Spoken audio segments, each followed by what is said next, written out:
ದಿನಮಾನಗಳಲ್ಲಿ ನಮಗೆ ಚಿನ್ನ ಸಿಗೋದೇ ಇಲ್ಲ. ಸೊ ಹಾಗಾದ್ರೆ ಮುಂದಿನ ದಿನಮಾನಗಳಲ್ಲಿ ಚಿನ್ನ ಯಾರಿಗೂ ಸಿಗೋದೇ ಇಲ್ವಾ, ಹೇಗೆ ಸರ್? ಮೇಡಮ್ ಆ ಥರ ಎಲ್ಲ ಏನಿಲ್ಲ.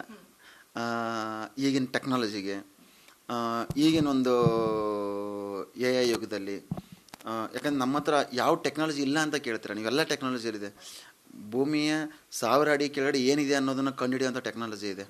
ಆ ಥರ ಯುಗದಲ್ಲಿ ಚಿನ್ನ ಸಿಗಲ್ಲ ಅಂತ ಹೇಳೋಕ್ಕಾಗಲ್ಲ. ಚಿನ್ನ ಎಲ್ಲ ಕಡೆ ಇದೆ, ಆಲ್ಮೋಸ್ಟ್ ನಡೀತಾ ಇದೆ. ಬೇರೆ ಬೇರೆ ಶೋಧನೆ ಮಾಡ್ತಾ ಇದ್ದಾರೆ.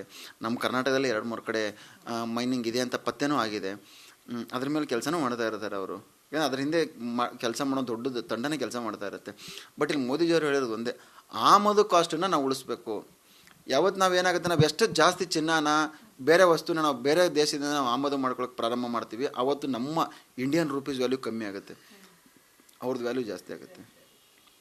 ಸೊ ಹಾಗಾದರೆ ಮೋದಿಜಿಯವರು ಹೇಳಿರುವಂಥದ್ದು ಈ ನಿಟ್ಟಿನಲ್ಲಿ ಮುಂದಿನ ದಿನಮಾನಗಳಲ್ಲಿ ಏನಾದರೂ ಗೋಲ್ಡ್ ರೇಟ್ ಜಾಸ್ತಿ ಆಗುತ್ತಾ ಅಂತ? ಯಾಕಂತಂದರೆ ಈಗ ಆಲ್ಮೋಸ್ಟ್ ಹತ್ತಿರ ಬಂದಿದೆ 10 ಗ್ರಾಮಕ್ಕೆ ನಾವು ಲೆಕ್ಕ ಹಾಕಿದಾಗ.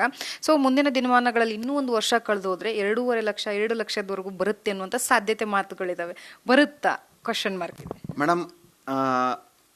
ಈಗಿನ ವಾತಾವರಣದಲ್ಲಿ ನಾನು ಹೇಳಬೇಕು ಅಂದರೆ, ಚಿನ್ನನ ನಾವು ಎಷ್ಟು ಆಮದು ಮಾಡ್ಕೊತ ಹೋಗ್ತೀವಿ ಅಷ್ಟು ಚಿನ್ನದ ರೇಟ್ ಜಾಸ್ತಿ ಆಗ್ತಾ ಹೋಗುತ್ತೆ.